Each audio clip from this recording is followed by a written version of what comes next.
আজকে অনুষ্ঠানে আমি এটা কি তৃতীয় পুরস্কার পাইছি। তো এই পুরস্কারটা এখন আমি খুলবো আর আপনাদেরকেও দেখাবো যে কি পাইলাম পুরস্কার। তো গাইস এখন এটা খুলতেছি, তাদেরকেও দেখা হচ্ছে এখানে কি দিচ্ছে আমাকে তৃতীয় পুরস্কার হিসাবে।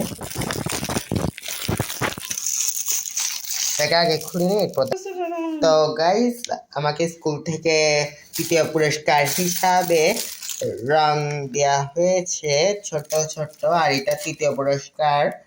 আর এখানে তোর অনেক রকমের রং আছে, অনেক ডিজাইনের, জড়িও আছে, ব্রাশও আছে। তো এগুলো এরপরে অনুষ্ঠানগুলোতে আমি এগুলোর মাধ্যমে রং করব। তো এগুলো দেখতে পারবেন, আরো সুন্দর হবে আমার ড্রয়িংটা, যেরকম এটা হয়েছে এর থেকেও ভালো সুন্দর হবে। তো আপনাদের থেকেও ভালো লাগবে। ধন্যবাদ। এরপর ৭ তারিখ পরীক্ষা শেষ হয়ে যাবে আর 20 তারিখ খাতা হবে। তো খাতার দিনের ভিডিওতে দেখা হবে, খাতা দেখা হবে।